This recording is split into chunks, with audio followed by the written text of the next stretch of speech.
jualan ku angka hota beta kakara disebutkan di iman.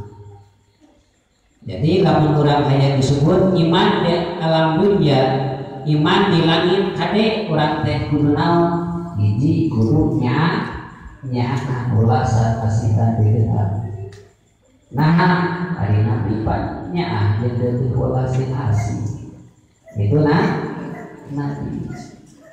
Itu hari umatna yang dijadikan jalma mukmin atau kudu aya dina arti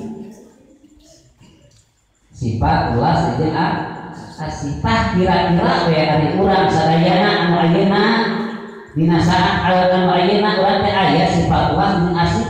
Karena cek ibu artinya ka putra nyaah ka icu nyaah ka tetangga nyaah ka kabalare nyaah teu tahu urang teh kudu nyaahan jeung asihan nyaahan jeung asihan teh teu pada hulu anu Islam nyaah Islamna anu luar teh Islam nyaah kunti Islam karunya pagitu ayo urang malain ngangka deh ibu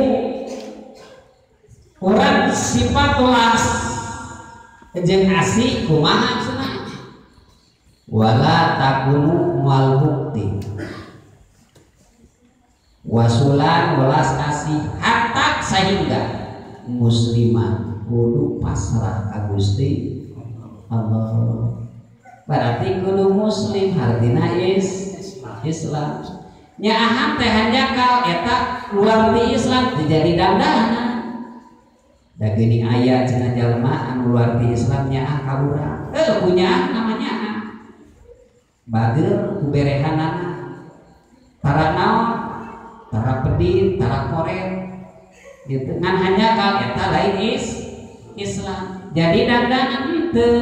Ngan saukur disebut alus, disebutkeun nyaahan. Ngan teu kadituna moal disebutkeun mukmin sabab eta jalma teh lain sedangkan urang teh kudu Islam heula moal bukti nyaahan jeung welasan jeung asihan sehingga kudu Islam tah jalma nu Islam kudu nyaahan kira-kira urang nyaahan teh urang saya kadang-kadang urang mamikir teh lah ya ibu kira-kira urang teh iman teh iman Islam orang teh tangis aya dina diri orang ngancing dina diri orang dina hati orang nyaahan dedehan ulasan asihan atau agung belikan kumaha atau gede amal kata naon lah awon tah ciri-ciri jalma mukminah saya teh kulasannya asihan kudu Islam. Islam artinya Islam teh cek sebagian keterangan mah nyaeta masrahkeun jiwa raga ka Gusti dina naon dina aturan kira-kira